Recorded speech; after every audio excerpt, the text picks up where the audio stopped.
और पुराने रोग का इलाज बहुत कड़वी दवाई से किया जाता है। रानी, मैं तुम्हारी सास हूं और मैं तुम्हें इजाजत देती हूँ कि राजा को शादी का मतलब समझाने के लिए अगर तुम्हें उससे दूर जाना पड़े तो जाओ।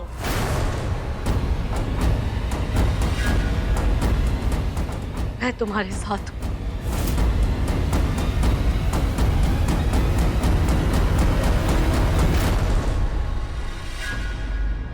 सदियों से औरत अपने घर को जोड़कर रखने के लिए अपने सम्मान की कुर्बानी देती आई है। उसे दबाया गया, चुप रखा गया, बस अब और नहीं। आज एक सास अपनी बहू से कह रही है, अपने सम्मान के लिए लड़ो। जब तक मेरे बेटे राजा को पति होने का मतलब समझ में नहीं आए, उसे पति कहलाने का कोई हक नहीं है। जाओ रानी, और वापस तब आना जब तुम लगे कि इस घर में तुम्हें स्नेह और सम्मान मिलेगा।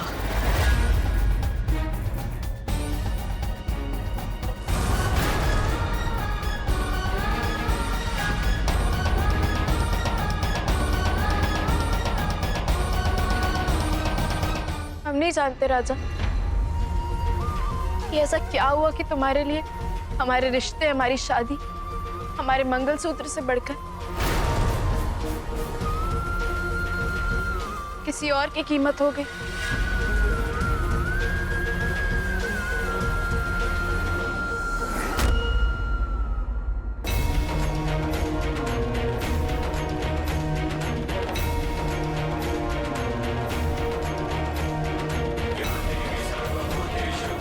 एक पत्नी के लिए उसकी सुहाग की निशानी से बढ़कर और कुछ नहीं होता राजा।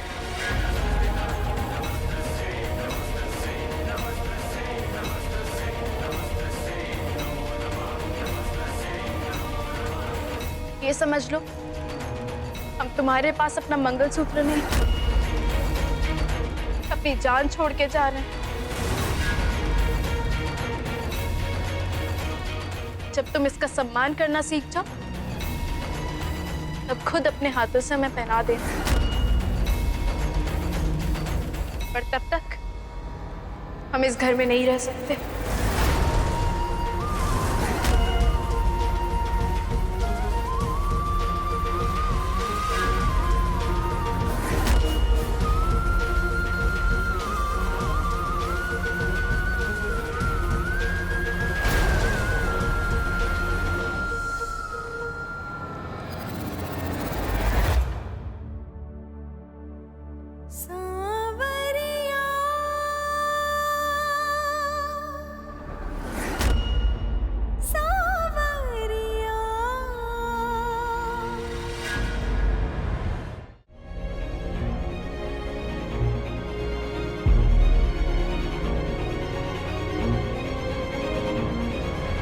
रानी, वो सर। प्लीज मीनू, उसका नाम मत ले, तुम्हें हमारी कसम। अच्छा बाबा, चल छोड़। तूने ये सोचा है तू दादू को क्या कहेगी? आज नहीं तो कल दादू को सच पता चल ही जाएगा, लेकिन आज नहीं। और अभी हम पूरा ध्यान अपने एग्जाम्स पे लगाना चाहते हैं मीनू।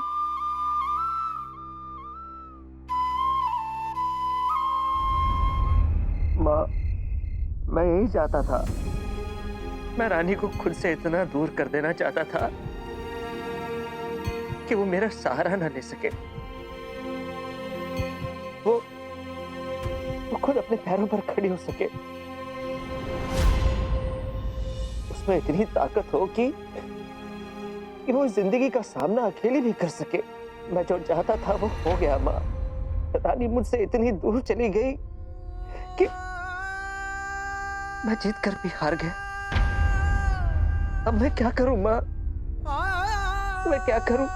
ये कैसे हालात हो गए कि मैं ना रानी के साथ जी सकता हूं और ना उसके बिना।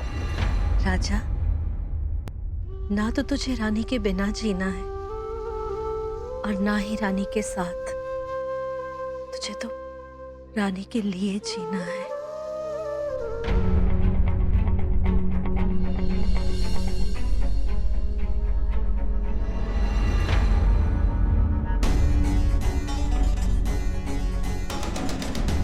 कैसी हो रानी? देखो रानी, हमें तुम्हारी सिर्फ फिक्र है और कुछ नहीं। जीव, हमें कोई बात नहीं करनी है। Gayatri Singh. Yes ma'am. Mrs Gayatri Rajveer Rana कहिए मैडम।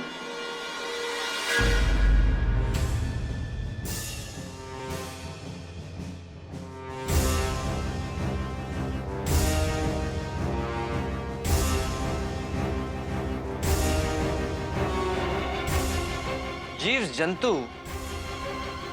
बीवी है मेरी, भाभी है तुम्हारी, और भाभी से जरा दूर हट के बैठो।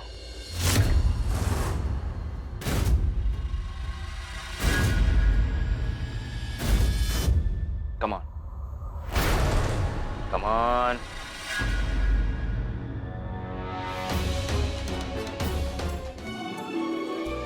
तुम्हें क्या चाहिए राजा? तुम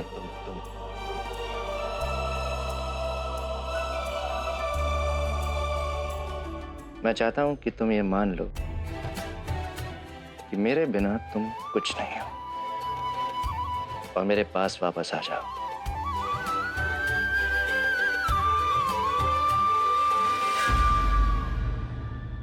तुम जैसा स्वार्थी और बददिमाग इंसान ही ऐसा सोच सकता है कि हम तुम्हारे बिना कुछ नहीं है। तो क्या गलत कहा मैंने? सही गलत का फैसला तो तब हो राजा जब तुम एक बात कहो। तुम्हारे कपड़ों की तरह तुम्हारे ख्याल बदलते हैं। पहले तुम हमसे शादी करना चाहते थे, फिर तुमने हमसे वादे किए कि तुम हमारा दिल कभी नहीं दुखाओगे, हमें खुश रखोगे। फिर तुमने हमारी आंखों के सामने लवी को किस किया, और फिर तुमने कहा कि हमसे शादी करके तुमने गलती कर दी, और अब तुम कह रहे हो कि हम वापस तुम्हारे पास लौट आए। हाँ कह रहा हूं। तो किस हक से कह रहे हो? ये शादी दो लोगों के बीच हुई है, फिर एक की मर्जी कैसे चल सकती है राजा? अच्छा, तो तुम चाहते हो कि 15 दिनों के अंदर अंदर हम तुम्हारे नाम की जायदाद रानी के नाम कर दें? तुम्हारा दिमाग खराब हो गया है क्या? जो लड़की हमारे परिवार की इज्जत की परवाह किए बिना ये घर छोड़ के चली गई, तुम चाहते हो कि हम उसे सजा देने के बजाय उसे इनाम दे? रानी को इनाम देने की हैसियत नहीं है आपकी।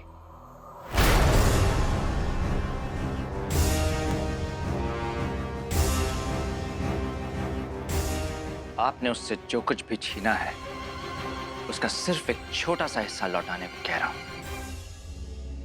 लेकिन इससे क्या फायदा होगा राजा? आप ये क्यों कर रहे हैं? मैं ये क्यों कर रहा हूं ये जानने की आपको जरूरत नहीं है। आपको सिर्फ इतना जानने की जरूरत है कि अगर 15 दिनों में आपने मेरा सब कुछ रानी के नाम नहीं किया तो आपके पास बचाने के लिए कोई इज्जत, कोई शान बाकी नहीं रहेगी।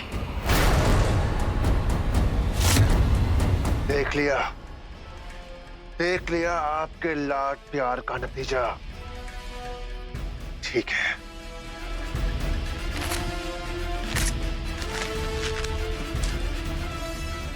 अब रानी की कहानी खत्म। अब हम उसे उसके मायके भेजने वाले हैं, उसके माँ बाप के पास। रानी की दादू पहले ही बहुत कुछ सह चुकी है। बंद कीजिए आप अपना नाटक। अगर हम जो चाहते हैं हमें नहीं मिला तो याद रखिए काल महाराज क्या करेंगे। राजा को तो खत्म करेंगे ही, आपकी रानी को भी नहीं छोड़ेंगे वो।